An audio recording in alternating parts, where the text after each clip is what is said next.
बहुत समय हो गया। दे रहे आपको दे, इसके बाद दे रहे। हो गया मैडम, तो चलिए माननीय सदस्य कल्पना मुर्मू सोरेन जी। अध्यक्ष महोदय, बहुत बहुत धन्यवाद। ये मेरे लिए काफ़ी हर्ष का विषय है कि आज मैं विगत हमारे 5 वर्षों की हमारी अबुआ सरकार के शिक्षा क्षेत्र में उन्होंने जो कार्यरत किया है, उनके उल्लेखनीय कार्यों को और आगामी आने वाले कार्यों को सदन के पटल पर रखूंगी। अध्यक्ष महोदय, भारत का संविधान प्रारंभ होता है एक पंक्ति से, हम भारत के लोग। वास्तव में अगर देश का अगर आपको देखना है तो उस भौगोलिक क्षेत्र से नहीं, आप किसी देश के गौरव को, किसी देश की सभ्यता को उनके लोगों के द्वारा पहचानते हैं। और जिस तरीके से आज आखिर देश में हमारे जो बच्चे हैं, हमारे युवाएं हैं, अगर वही शिक्षा के क्षेत्र में उनकी स्थिति बदतर हालत की रहेगी तो आप समझ सकते हैं कि राज्य का क्या हालत होगा। आदरणीय हमारी पूर्व शिक्षा मंत्री जी बोल रही थी, बहुत अच्छा लगा उनकी बातें सुन करके भी। लेकिन आप सभी जानते हैं कि पूर्ववर्ती सरकारों ने हमारे झारखंड में शिक्षा के क्षेत्र में क्या किया है। डबल इंजन सरकार क्या कर रही थी। मैं ये बताना चाहूंगी कि हमारे झारखंड के सरकारी स्कूल बंद हो रहे थे। हमारे क्षेत्रीय जो शिक्षक थे, उनके पद की नियुक्ति नहीं हो रही थी, उनको समाप्त कर दिया जा रहा था। मोदी जी, सवाल है दृष्टि का, सवाल है नियत का कि आपकी नियत कैसी थी। आज भी हम 5 से 6 वर्षों तक हम झारखंड के विद्यालय बंदी का विषय क्यों उठाते हैं? इसलिए उठाते हैं क्योंकि इनकी सोच जगजाहिर हो गई थी, जो इनको झारखंड की जनता ने 2014 में दिया था। किसी भी अगर आपने स्टडी किया होगा, देश में किसी भी लोकतांत्रिक सरकार ने किसी भी राज्य में 20% से ज्यादा स्कूलों को अगर बंद कराया है तो मुझे लगता है कि झारखंड का नाम उसमें आता है। और मैं आपको कुछ दिखाना चाहती हूँ। ये दिसंबर 2018 का हिंदुस्तान टाइम्स का है। इसमें हेडिंग भी था कि Jharkhand government is planning to shut 6,646 schools. और ये पहले चरण का था और उस समय हमारे गठबंधन के लोगों ने ये धरना दिया था। नहीं तो ये सेकंड फेजेस में अगर आप इसका दुगना कर लीजिए तो 6 से 12, 13, 14 हजार स्कूलों का बंद करने की इनकी सोच थी और इन्होंने ये बंद भी किया। अध्यक्ष महोदय जी, मैं ये कहना चाहती हूँ कि इसके घर में पहली पीढ़ी ने अगर पढ़ाई नहीं की है तो जो उसकी दूसरी पीढ़ी होती है वो दोयम दर्जे के विद्यालय में जाकर के अपनी शिक्षा ग्रहण करने के लिए विवश हो जाते हैं। कहने का अर्थ है कि भारत के अंदर एक और भारत, एक ऐसा भारत जो अच्छे विद्यालयों में पढ़ रहे हैं और एक ऐसा दूसरा भारत जो दोयम दर्जे के विद्यालय में पढ़ रहे हैं। मैं दोयम दर्जे का जिक्र इसलिए कर रही हूँ, ये सिर्फ सरकारी स्कूलों के लिए नहीं है, ये हमारे निजी स्कूलों के लिए भी है। क्योंकि ऐसा नहीं है कि निजी स्कूल जहां भारी भरकम फीस दे करके उनकी पढ़ाई की व्यवस्था बहुत अच्छी होती है, बल्कि सच्चाई ये है कि अगर आज भी भारी संख्या में जितने भी प्राइवेट स्कूल्स हैं वहाँ ना तो फैसिलिटीज अच्छी है, ना ही वहाँ पर में हमारे जो टीचर्स हैं वो ट्रेंड है। आप अगर बराबरी का हक ना मिल सके, इसलिए इतिहास में एकलव्य का अंगूठा काटा था।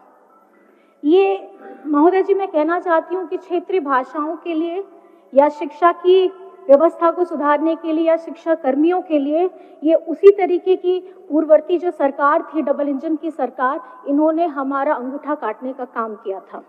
आज ये झारखंडी सरकार, ये बुआ सरकार अच्छी शिक्षा, अच्छे रोजगार, बेहतर रोजगार के साथ अपनी सोच को आगे रखती है। और क्योंकि जहाँ पे आदरणीय मैडम बोल रही थी, सदस्य बोल रही थी, कॉलेज की बात बता रही थी, अध्यक्ष महोदय, ये झारखंड आदिवासी बहुल इलाका है। यहाँ खाने पीने की जद्दोजहद में बहुत लोगों ने बरसों बरस संघर्ष किया है। और जितना मैं आपको बताना चाहूँगी कि 17 से 18 साल आप ही लोग सरकार में थे। कॉलेज बच्चा तभी जाएगा जब उसकी स्कूली शिक्षा पूरी होगी। जो बच्चा घर का खाना पीना, एक परिवार उस तकलीफ से गुजर रहा है, तो आप उनको कहाँ स्कूल में एडमिशन करा सकते थे। और इन्होंने जो काम किया था, जो दुस्साहस किया था, आज ये परिणाम है कि झारखंड में हम लोग अभी भी शिक्षा के क्षेत्र में आगे कदम बढ़ाने के लिए निरंतर प्रयास कर रहे हैं, लेकिन समस्याएं इन्होंने प्रदान की, लेकिन समाधान ये अबुआ सरकार निकाल रही है। आप लोगों ने पहले भी देखा था इनकी सरकार में पारा शिक्षकों की हालत क्या थी। अध्यक्ष महोदय, पेज के कटिंग्स हैं, बताना चाहूंगी इंडियन एक्सप्रेस का, टाइम्स ऑफ इंडिया का, आपका दिसंबर 19, 2018 का है कि द पारा teachers succumbs to the injuries after injured in the police lathi charge. 5 para teachers sustained severe injuries in the police lathi charge. मैं ये बताना चाहूंगी कि उन्होंने भी अपने परिवार को खोया था। एक ऐसा व्यक्ति जिसकी आय से उनका पूरा परिवार चलता था, लेकिन जब इनके डबल इंजन की सरकार थी, उनकी आवाज, उनकी इच्छाओं को जानने का, सुनने का इन्होंने कभी प्रयास नहीं किया। और आदरणीय हमारी सदस्य हैं जो पूर्व शिक्षा मंत्री थी, उन्होंने तो सुना भी नहीं है। मैं अगर पढ़ना शुरू करूंगी तो उनके बारे में भी बहुत चीजें लिखी हैं, लेकिन मैं नहीं बोलना चाहती। मैं चलिए, अगर आप सुनना चाहती हैं तो मैं जरूर बोलूंगी। पारा शिक्षकों के मुद्दे में शिक्षा मंत्री डॉक्टर नीरा यादव जी जब भी कोई बात करने की कोशिश होती थी, वे कुछ भी बोलने से परहेज करती थी। कभी मीटिंग में होने का हवाला देती थी, तो कभी कैबिनेट की बैठक में जाने का हवाला देती थी। और इतना ही नहीं, पिछले दिनों इन्होंने कहा था कि इस मुद्दे पर उनके सीनियर बोल रहे हैं तो वो क्या बोलेंगी। तो ये अगर शिक्षा मंत्री किसी राज्य की बोलती हैं, जब पारा टीचर्स हड़ताल में रहते हैं, तो ये समझना चाहिए कभी गंभीर विषय है। मैडम मैडम मेरी बात सुन लीजिए, फिर आप जरूर बोलिएगा। और ये मैं कहना चाहूंगी, जब दिस इज नॉट कॉन्वर्सेशन, इन्होंने कभी भी स्कूल के विद्यालयों की हालत नहीं देखी, छात्रावास की हालत नहीं देखी, जर्जर बिल्डिंग की हालत नहीं देखी, और झारखंडी सरकार ने वो देखा। और उन्होंने पारा शिक्षक हो, रसोईया दीदी हो, उनके मानदेय को 50% से बढ़ाकर से लेकर के 200% तक की वृद्धि की थी। आज कक्षा 1 में से लेकर के उच्च शिक्षा के लिए जितने भी हमारे विद्यार्थी हैं, उनको छात्रवृत्ति 3 गुना दी जा रही है। और बच्चों को, जैसे आप सभी को ज्ञात है, आज हम बच्चों को साइकिल दे रहे हैं। गांव देहात में सर होता क्या है कि दूर दराज हैं, किसी के घर में माँ पिताजी दोनों काम कर रहे हैं, बच्चों को अगर विद्यालय आना है, खास करके अगर हमारी लड़की बच्चियां हैं, तो उनको आने में दिक्कत होती थी। मैं इस सकारात्मक सोच को बहुत बहुत धन्यवाद करती हूँ, क्योंकि हम लोग भी जब साइकिल वितरण करते थे तो बच्चों के चेहरे में बहुत खुशी और एक चमक होती थी। वो ये चमक इसलिए क्योंकि वो पहिया, साइकिल का पहिया, उनके सपनों को पंख देने का काम कर रहा है। तो मैं ये समझती हूँ कि ये काफी सकारात्मक कदम है। और अभी झारखंड के प्रमुख शहरों में छात्राओं एवं हमारी कामकाजी महिलाओं के लिए भव्य छात्रावास का निर्माण कर रहे हैं। महोदय, गंभीर विषय है और इस व्यवस्था को सुधारने में थोड़ा वक्त जरूर लगेगा, क्योंकि कहावत है ना, अगर भूत भगाना है तो हम लोग पीला सरसों फेंकते हैं, लेकिन अगर भूत सरसों में ही होगा तो फिर परिस्थिति क्या होगी। लेकिन इस संजीदगी के साथ में आज झारखंड में मैं बहुत आपके समक्ष में मैं ये कहना चाहूंगी कि गर्व होता है कि इसी वर्ष आयोजित हमारी जेईई एडवांस में हमारे सीएम स्कूल ऑफ एक्सीलेंस के जितने बच्चे हैं, बहुत बच्चों ने अच्छा प्रदर्शन किया है। और कुछ बातें मैं आप लोगों के सामने में ये रखना चाहती हूँ कि हमारी झारखंड सरकार ने शिक्षा के क्षेत्र में क्या किया। लिस्ट बहुत लंबी है, मैं अध्यक्ष महोदय संक्षेप में आपको बताना चाहूंगी। राज्य सरकार ने 80 सीएम स्कूल ऑफ एक्सीलेंस प्रारंभ कर चुकी है। 325 प्रखंड स्तरीय आदर्श विद्यालय का निर्माण पूरे होने के अग्रसर में है और आगामी चरण में पंचायत स्तर पर 4014 आदर्श विद्यालयों को विकसित करने का लक्ष्य लेकर के हम बढ़ रहे हैं। नेतरहाट की तर्ज पर दुमका, पश्चिमी सिंहभूम, बोकारो में आवासीय विद्यालय प्रारंभ किए जा रहे हैं। राज्य में अवस्थित 203 कस्तूरबा विद्यालय एवं 57 झारखंड बालिका विद्यालयों में छात्रावास की क्षमता वृद्धि का काम किया जा रहा है। पहले चरण में 72 विद्यालयों में से के लिए 302 करोड़ की राशि आवंटित की गई है।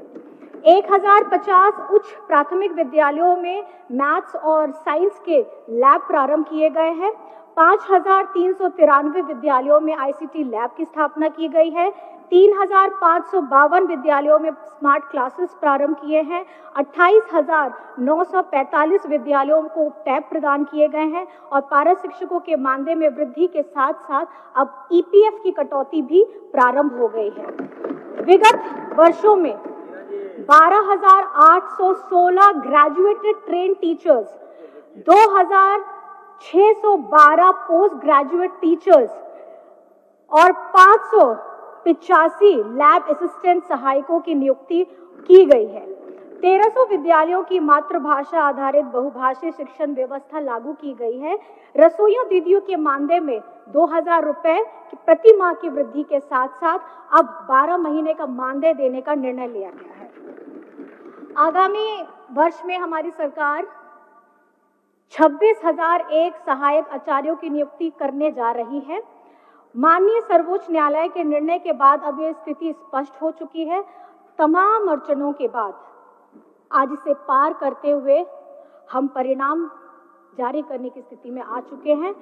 जिला एवं प्रखंड मुख्यालयों में state of art public library का निर्माण किया जाएगा। नई शिक्षा नीति 2020 के आलोक में नए पाठ्यक्रम, पाठ्य पुस्तक बनाने के साथ साथ शिक्षक आदि की नियुक्ति प्रक्रिया तेजी से की जाएगी।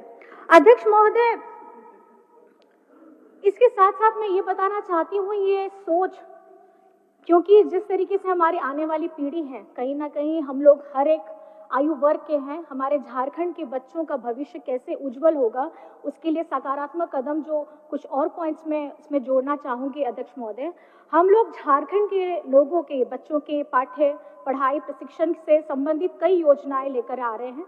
जैसे आपने सुना CM स्कूल ऑफ एक्सीलेंस है, tribal university, open university, skill university, नए डिग्री कॉलेजेस, शिक्षक बहाली, विदेशों में पढ़ने के लिए छात्रवृत्ति की योजना के साथ गुरुजी स्टूडेंट क्रेडिट कार्ड एवं एकलव्य शिक्षण प्रशिक्षण योजना, मुख्यमंत्री शिक्षा प्रोत्साहन जैसी योजनाओं को लेकर के आ रहे हैं। IIT, IIM, मेडिकल, लॉ आदि की निःशुल्क तैयारी करवाएंगे महोदय और प्रवेश मिलने के बाद उन्हें पढ़ने के लिए आर्थिक सहायता भी उपलब्ध कराएंगे। शिक्षा की ताकत अगर समझने के लिए हमें बाबा अंबेडकर साहिब जी की जीवनी पढ़नी चाहिए, क्योंकि संविधान की ताकत वही समझ पाएंगे जो इन्हें पढ़ पाएंगे अध्यक्ष महोदय। और संविधान पूजने के साथ साथ जरूरत है उसे पढ़ने की, उसे समझने की, क्योंकि किताबें चुप रहती हैं और उसको जिसने पढ़ लिया वो जीवन में बोल भी सकता है, लड़ भी सकता है और अपनी आवाज को बुलंद भी कर सकता है। अंत में मैं बस ये कहना चाहूंगी अध्यक्ष महोदय, मैं माननीय वित्त मंत्री राधाकृष्ण किशोर सर को, हमारे शिक्षा मंत्री रामदास सोरेन जी के साथ सुदीव्य कुमार सोनू जी को और राज्य के मुख्यमंत्री हेमंत सोरेन जी को इस बजट में खास करके शिक्षा के क्षेत्र में 12% से ज्यादा का बजट देने के लिए मैं बहुत बहुत धन्यवाद करना चाहती हूँ, क्योंकि उन्होंने समझा है अगर झारखंड का भविष्य आने वाला, उन्होंने समझ लिया है 25-50 वर्षों के लिए अगर काम करना है तो अभी से काम करना होगा और इसकी शुरुआत हमने पिछले 5 वर्षों में कर दी है। अपनी इन्हीं बातों के साथ मैं अपनी वाणी को विराम देती हूँ और अध्यक्ष महोदय, आपने जो मुझे समय दिया यहाँ बोलने के लिए, आपका भी बहुत बहुत धन्यवाद है। जय हिंद, जय झारखंड। जहां 27 वर्षों के सफर में 17,000 से भी अधिक छात्रों ने डॉक्टर एवं इंजीनियर बनकर भरे सफलता की ऊंची उड़ान, जहां साधारण छात्र भी झारखंड टॉपर्स बनकर बना रहे इतिहास। दूरदर्शी शिक्षाविद श्री विपिन सिंह के मार्गदर्शन में मेडिकल एवं इंजीनियरिंग के लाखों छात्रों के लिए आशा की किरण के रूप में गोल नेशंस लीडिंग इंस्टीट्यूट